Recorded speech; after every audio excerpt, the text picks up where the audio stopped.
Well, Happy New Year. Welcome back to the podcast. I am so glad that you have joined me today. As you are listening today, we have already stepped into this new year of 2026.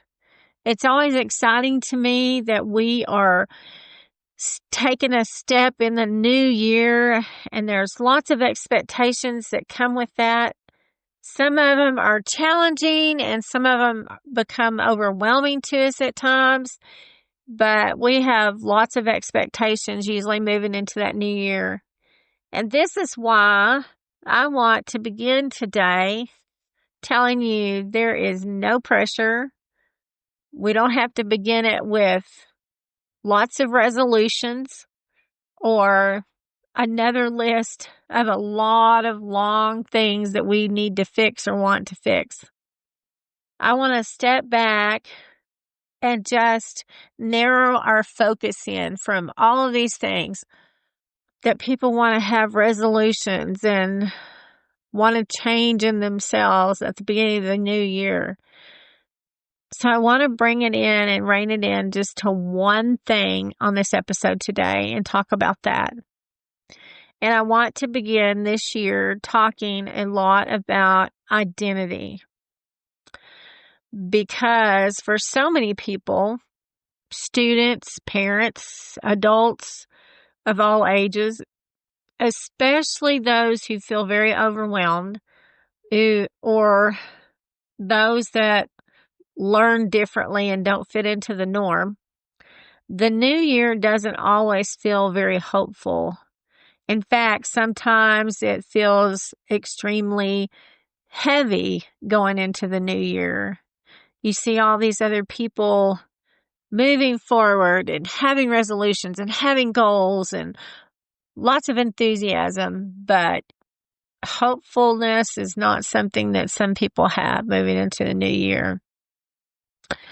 And because of that, you might be a person that may be coming into this new year feeling like you're behind, feeling like maybe school is very overwhelming or work is very overwhelming. Things feel very scattered. Maybe there's things that you have tried like systems and planners and goals, and in the past, nothing has stuck, and looking forward to trying to do that again and have it not work can be overwhelming. And quietly, those things turn into a belief system, a deeper belief system, and you start attaching it to yourself, and then your resolutions and your goals go out the window. And that belief is often the statement, something must be wrong with me because I can't get it. I'm not like other people around me where they have resolutions, they have goals, they can use a planner, they can organize themselves, they can do this, they can do that. Well, here's what I want to say to you today. Just because you're different and your brain doesn't process the same way, or you have a hard time using systems and planners and creating goals, that doesn't mean that you're defective or anything else. Learning outside of the norm does not mean that you were not created well or designed well by God, but you were. And I'll tell you, there's a scripture in the Bible that says, well, let me give it to you. It's Psalms 138:8. It's one of my favorite scriptures, and it says that the Lord will fulfill his purpose for you. He has a purpose for us.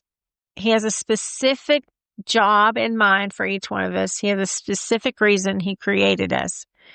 And God did not abandon us. He did not forget it, and he did not forget to fulfill your purpose.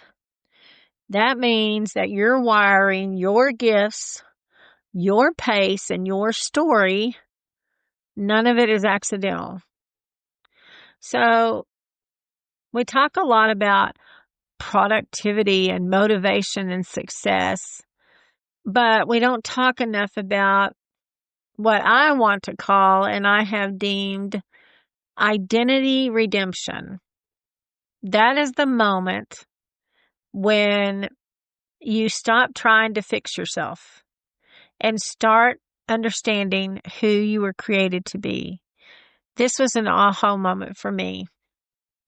I was always trying to compare myself and fix myself because I felt like I should be doing better or more, or I wasn't doing it as well as the other person, or how come this person seemed to have it all together and I couldn't?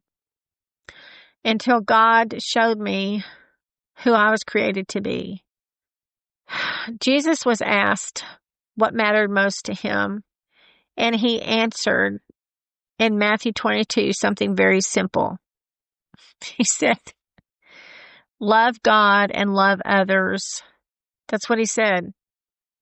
He didn't say to perform or to prove yourself or to compare yourself to others. What he said was, he said, love. Love yourself and love others. Love God, love others. And believe it or not, when your identity is rooted in God and rooted in love, then everything else in your life begins to shift. It did for me. When I realized how much God loved me, that he created me to be me for a specific reason, that he had gifts and talents for me that were different than everybody else's. My thumbprint was different. Everything about me was different for a reason, for a purpose. And that he loved me that much that he took that time to create me specifically, that it changed everything for me. It shifted for me. So as you're listening to me today, I want to invite you to take a pause in all this craziness of New Year's resolutions and what seems overwhelming or frustrating or whatever it could be for you right now. It could be exciting for the next 2 weeks, and then you fall off of it, and then you start being frustrated with yourself. Why can't I do it and other people do?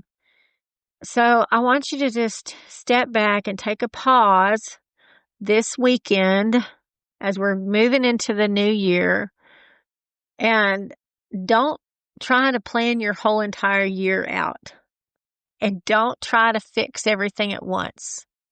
People are most successful when they take a pause and they just stop and ask themselves, who am I becoming? How am I growing?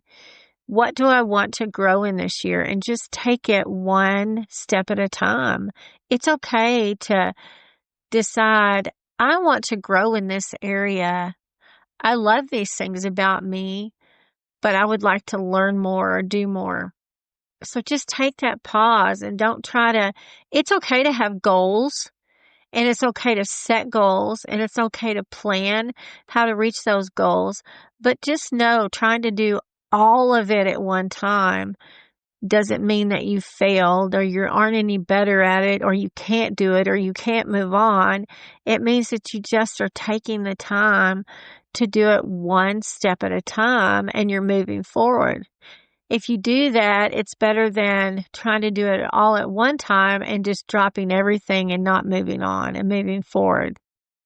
And because of that, I've spent a lot of time thinking about what I've done and what I've worked on for myself and what has helped. And I've spent a lot of time putting things together just to think about where I had my identity reset, my identity redemption.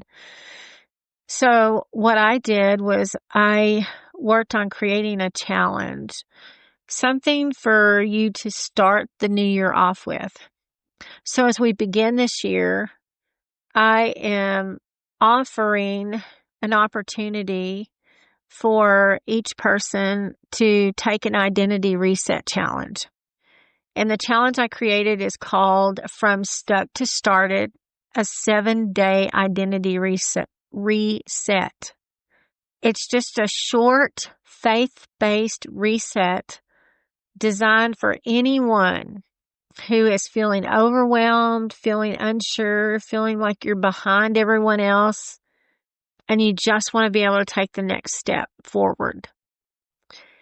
And I might be talking to students out there, parents out there, adults that feel stuck, or maybe somebody that learns differently, has a learning deficit of some kind, a learning difference of some kind, ADHD, dyslexia, even autism. That's probably who I'm talking to out there. Anybody can do this identity reset challenge. It's just a way to help you to get your foot in the right direction for the year, to kind of pause and take a breath. So inside of this challenge, what it is going to consist of, and it consists of, is a short encouragement to you each day to move forward in those 7 days. It gives you a scripture with a reflection of that scripture to think about, to write down, to ask yourself some things.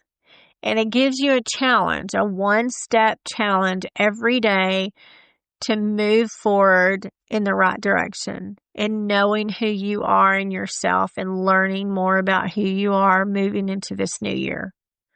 It's not about fixing you and fixing everything in your life. It's really just about helping you to reconnect with your identity and who you are and who God created you to be.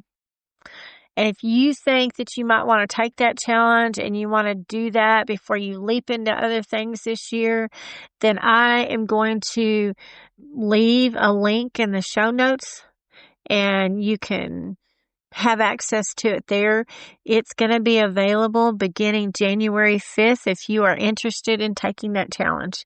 And I'm so excited for those of you that want to do this, and it gives you a step in the right direction. Well, I thank you for joining me today so much. And as we move into this year, please remember that you are not behind and you're not broken. You're not going backwards, you're going forwards. And you're stepping into who God created you to be this year. So remember to take that pause, take that breath, take one step at a time. And just remember it's a process, but it's a process that you're not alone in moving through. We are all here for you. I'm here for you. So thank you again for listening today, for listening this week. I'm excited to see. Please comment, send me a note, let me know what you're doing. If you decide to do this challenge or you decide to just take one goal, one step at a time, what you're doing, I'd be excited to hear about how that's working for you and what your goals are and what you're moving towards into this new year. So once again, thank you for listening.